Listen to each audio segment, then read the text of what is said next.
What's the meaning of angstrom?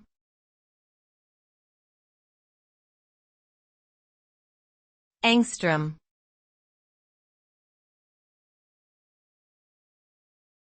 Angstrom.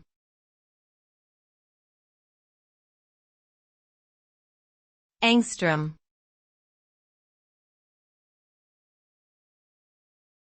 Angstrom.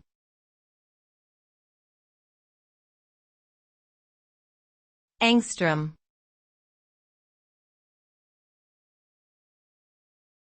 An angstrom is a unit of length measurement used in the field of nanotechnology and quantum mechanics.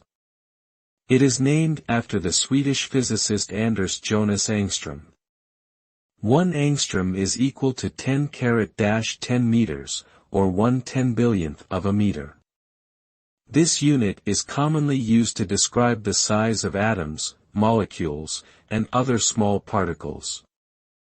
The use of the angstrom unit allows scientists to accurately measure and describe the behavior of these tiny components of matter, which is essential for the development of many modern technologies, including computer chips, solar cells, and nanoscale materials.